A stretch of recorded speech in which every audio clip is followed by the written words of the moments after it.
Remember last year on December 31st as 2020 drew to an end and the air was thick with hope? I know that I felt a sense of light at the end of the tunnel, and I'd certainly become closer to my neighbours than I'd ever been before. Of course, the pandemic wasn't suddenly about to come to an end just because we were all putting up our 2021 calendars. But imagining a better future in the new year presented us with hope. And being hopeful is necessary to survive. If we had no hope, we wouldn't be talking, because what's the point? And I think what harnessing hope is about is we can make changes to reverse this. We cannot let the hopelessness of what is happening continue to drive us forward. Lenore Manderson is a distinguished professor of public health and medical anthropology at the University of the Witwatersrand in South Africa. She's also a fellow of the Academy of the Social Sciences in Australia. So what does hope do for you? In your darkest moments, when you need something good to cling to, what gives you hope? I have been drawing every single day since February 2020.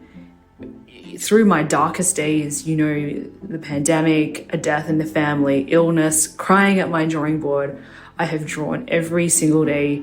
It makes me feel like a light turning on in an old house. Yep, creativity is wonderful fodder for hope.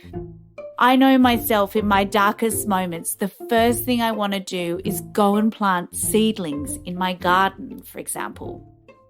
And why do you think so many of us baked our way through 2020, me included?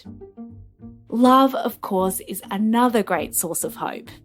We've had 2 sons.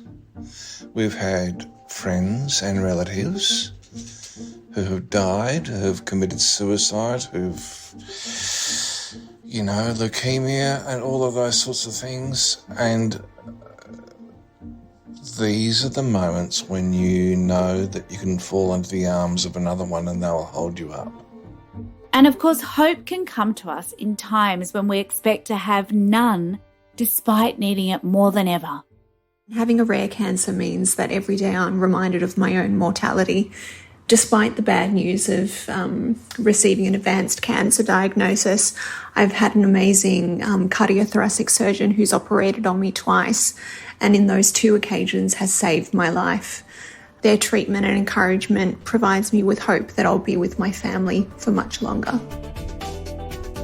This is Seriously Social. I'm Ginger Gorman, and on the pod today, when times are tough, desperate or dire, how do people find hope?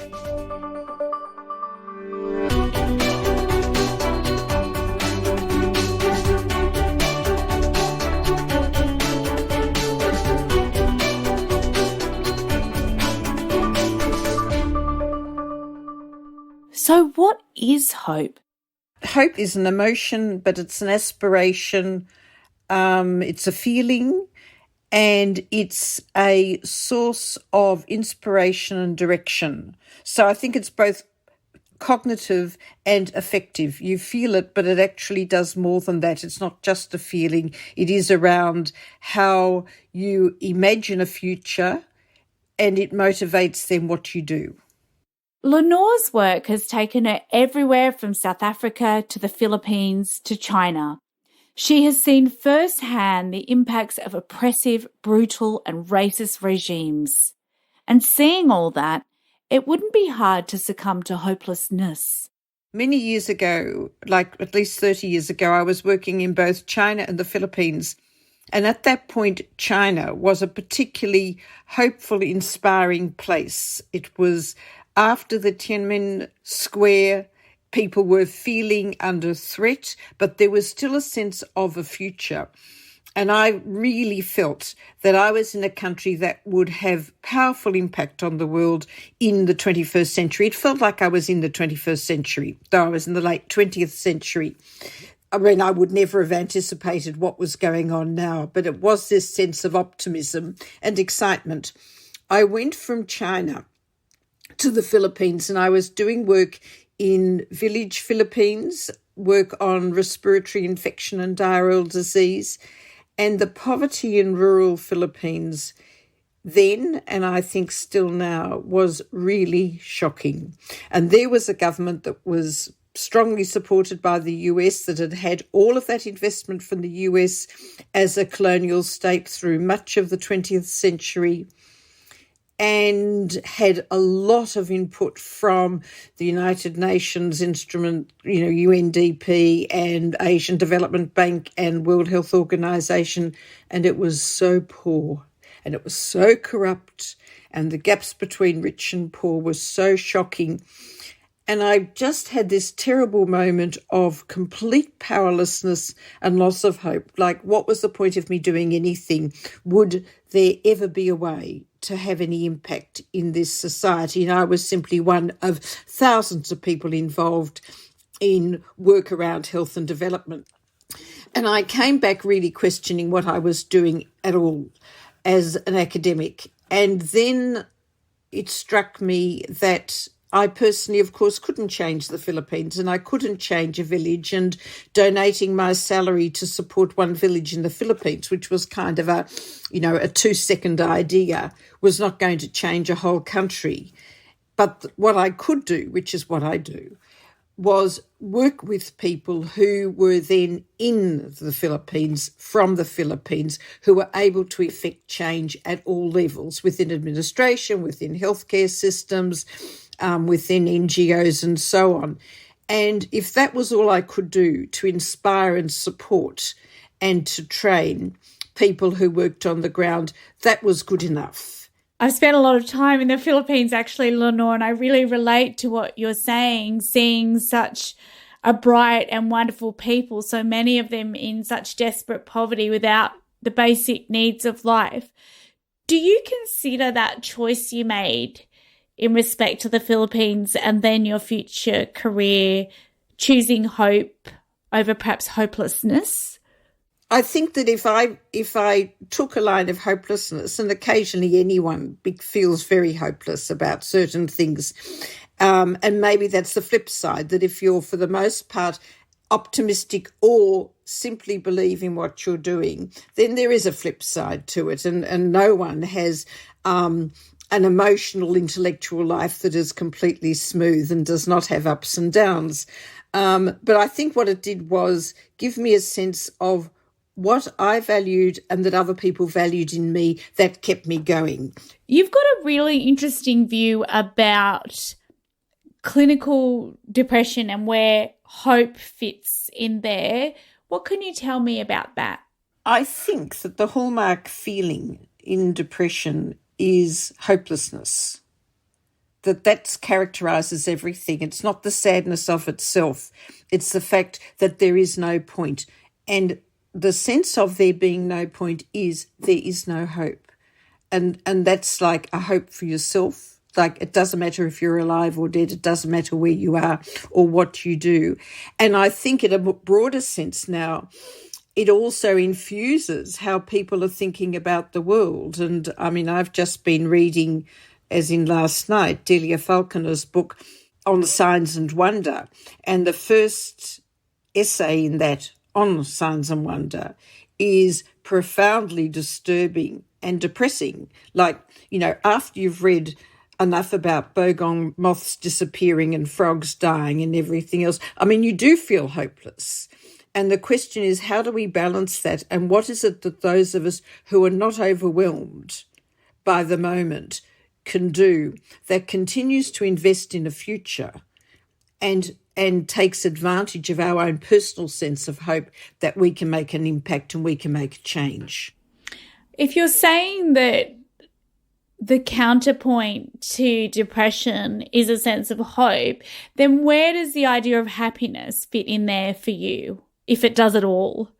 Happiness is something that happens now and again, but I don't think people are motivated intellectually or through their labour in any way by being happy. And happiness is a very inward thing. I might feel happy, but my feeling happy does not make anyone else feeling happy.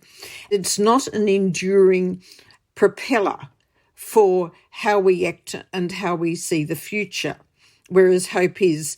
the difference, I suppose, is that, I'm much influenced, and although not as a motivator, but as a reinforcer to how I feel, by philosophies like Levinas around my responsibility for the stranger, or in Africa, the very much quoted or overquoted idea of Ubuntu, that I am who I through other people. And happiness doesn't have that kind of tie to others. And also, it would be naive, I think, to assume that just because one is happy at one moment, that, that one ought to be perpetually happy. I mean, I think that there is a richness in human emotional life where happiness is only a fragment of it. And, I mean, what kind of person would be if something terribly sad happens and we say, oh, well, I'm happy, so, that's about throwing away one's own responsibility to the other. And so the pursuit of happiness is an entirely egocentric action. But isn't it interesting that there's whole industries and self-help books and chat shows and on and on and on we go around finding happiness, whereas what I'm hearing you saying is it's actually hope we need to find to get us through the tough stuff and not this ethereal kind of idea of happiness. Totally. And I think that what is challenging us all globally at present is the challenges around being hopeful and finding hope and being able to move. Now, that's at every single level. And so in South Africa, what has always amazed me has been people's investment in the country, which is a statement of hope, despite a history of the most brutal racism institutionalised with apartheid, and despite the fact that still this is one of the most unequal countries in the world. But people don't walk around bemoaning the challenges for the most part, though they're ever present. And there's an enormous honesty about what's happening. The honesty, I think, is part of what it means to be hopeful, that you can actually say what's wrong, what you don't like, what deeply troubles you, and talk about it with other people and begin to problem solve. It allows you to apprehend the possibility of change. So then it is around finding a way to think through how do each one of us individually play a role in keeping that hope that there is a future alive. I've just learned so much since doing this podcast, including just how busy my guests are. Regular listeners will know we interview some of the top social scientists from across Australia, the folks who spend their careers looking for solutions to some of the biggest challenges that our society is facing. Getting time in their calendars is hard, even one at a time. So imagine my delight when I heard that on the 22nd to the 23rd of November, 50 of them will be in the same room. Not a real room, naturally, an online room, but still. For 2 days, Seriously Social's host, the Academy of the Social Sciences in Australia, will host its annual symposium, talks, discussions and more. From 50 of our top social scientists. What's more, you can attend and it is free. Just head to socialsciences.org.au and register for your free ticket. Okay, now back to the show. Hey Ginger, it's Kat here.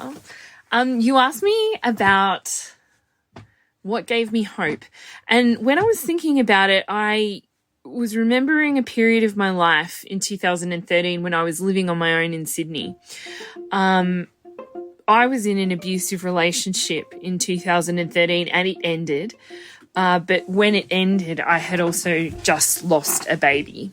I remember I just couldn't get out of bed. I'd quit my job. I just didn't want to talk to anyone. I was in a constant state of fight or flight and panic as I was trying to recover from all the events that had taken place over a 2-week period. And I had my little rescue cat, Harley. He was the light of my life. He still is. And even though I was a complete shell of a person who was absolutely unable to function in any aspect of my life, I knew that cat needed me to feed him. He needed me to get up and give him food. He needed me to care for him. And in return, he loved me absolutely unconditionally. It was that small act of service, of knowing that something was relying on me to help, that in turn stopped being something I had to mechanically do, but it was something that gave me joy to do, and it sparked hope within me that perhaps life wasn't always going to be that way. So what's the message here? When times are tough, pull yourself up by the bootstraps, summon up some hope and you'll feel okay? Sure. Except when you don't, because sometimes you won't. Dr. Zeus was right to tell us that sometimes we'd get hung up in a prickly perch, and while others fly on, some are left in the lurch. Australia, sadly, has left a lot of people in a lurch. I think where we've seen hopelessness, which is the embodiment of real depression, if you like, is with refugees and asylum seekers who fled under enormously problematic circumstances with fear that they had nowhere to go, searching for a place that would give them a sense of a future of any kind. And we, Australia, through the government, denied them that right. And we have consistently stripped people of the right to be hopeful. And I think that is an enormous crime. The same has been true around climate change in this country, and the most appalling outcome has been watching the way in which corporate bodies, supermarkets and the like, are leading Australia. I mean, who knew capitalism would drag a government into the future? I mean, this is like every irony, yes, and yes, there will be profits in it, but there is the testing of the water. And the point is that people look for someone or multiple people to play leadership roles who will point in the direction of ways to continue. And without that kind of thing, it's very hard to feel hope. My question is it possible to be hopeful even if you can't imagine how your circumstances can possibly improve? Well, maybe you can. I mean, one is always in acting hopefully. You're always acting with the possibility that things might improve in some way, and they don't have to improve in some way for you or in some way for the planet. It can be in some way for somebody else. I mean, what depression does, I think, real depression, is close off, pull down the blinds and say there is no future, which is why I keep tying optimism to some extent, because pessimism says, well, there's no point. Being optimistic says there is a point, keep going. But I mean, we don't live and have never lived with a sense of resolution as stasis. It's always been around change, and we never know what change is. So all we can do is take the knowledge we have at the moment and think through in what ways will this help change for the better that I can imagine now. But we actually have to take action with what we know. We can't say, well, I'll just sit around and hope that someone comes up with a better solution in another 20 years when I'm the frog in the saucepan. Hope for me is actually a byproduct of overcoming so many adversities in my life that most people wouldn't even believe it. If I was to write my life story down, people would go like, yeah, that didn't happen. I grew up in a very challenging environment. We were poor. I had, blended family, substance abuse issues, things like that. The thing that I can remember from my childhood most of all was a profound loneliness. Like, none of the parental figures in my life couldn't really give a shit about what I did or where I was or how I was doing. But despite that, I've always had really good people in my life, really good people around me, my friends' parents who fed me, random people here and there, teachers who cared about me. And that has always allowed me to keep moving forward. Like, my story could have had such a different ending.